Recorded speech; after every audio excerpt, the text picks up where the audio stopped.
Hello everyone, কেমন আছেন সবাই? Welcome to wonder of creativity. আজকে একটু অন্যরকমভাবে ডিম ভাপার একটা রেসিপি শেয়ার করছি। সর্ষের তেল গরম হলে তেলের মধ্যে দিচ্ছি নুন, সামান্য হলুদ। এবার সিদ্ধ করে রাখা ডিমগুলো দিয়ে দিচ্ছি। ডিমগুলো হালকা নাড়াচাড়া করে তুলে রাখছি।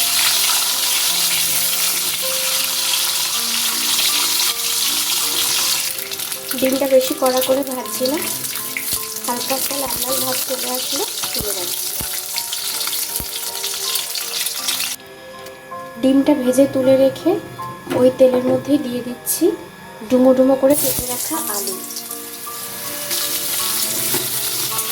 আলুটা ছোট ছোট করে কেটে নিয়েছি।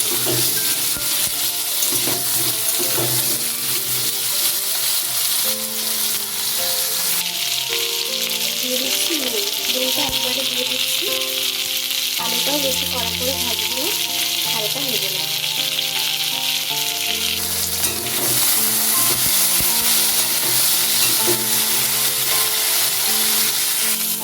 আলুটা কিছুটা ভাজা হয়ে এলে হলুদ দিয়ে দিচ্ছি।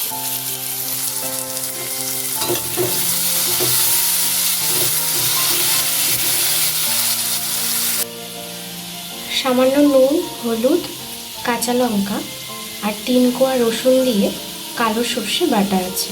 3 চামচ কালো সর্ষে নিয়েছি। সাদা সর্ষে দিয়েও রান্নাটা করা যেতে পারে। সর্ষে বাটার মধ্যে এবার একটু জল দিয়ে দিচ্ছি। জলের সাথে সর্ষের পেস্টটা মিশিয়ে আলুর মধ্যে দিয়ে দিচ্ছি।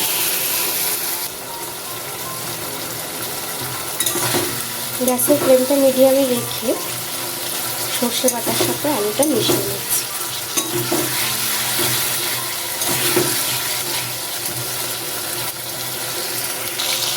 তেল ছাড়তে শুরু করলে মশলার বাটি ধোয়া জলটা দিয়ে দিলাম।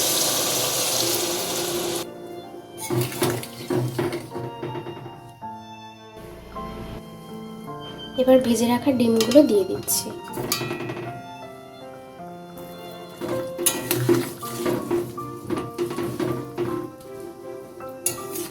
এই রান্নাটা যেহেতু একটু শুকনো শুকনো হয়, তাই আর কোনো রকম জল দিচ্ছি না।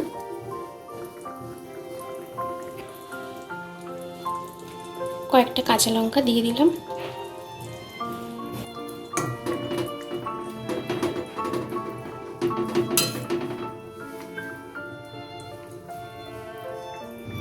এবার পুরোটা ভাপে হওয়ার জন্য ঢাকা দিয়ে দিলাম। গ্যাসের ফ্লেমটা লোতে রেখেছি। 5 থেকে 7 মিনিট ঢাকা দিয়ে রান্না করার পর আলু সিদ্ধ হয়ে যাওয়ার পর উপর থেকে কিছুটা সর্ষের তেল দিয়ে দিচ্ছি। এবার গ্যাসের ফ্লেমটা অফ করে আরও কিছুক্ষণ ঢাকা দিয়ে নামিয়ে নিলেই রেডি ডিম ভাপা। ডিম ভাপার এই রেসিপিটা কেমন লাগলো জানাবেন। ভালো লাগলে একটা লাইক করে সবার সাথে শেয়ার করে দেবেন আর চ্যানেলটা সাবস্ক্রাইব করে দেবেন। সবাই ভালো থাকবেন, সুস্থ থাকবেন।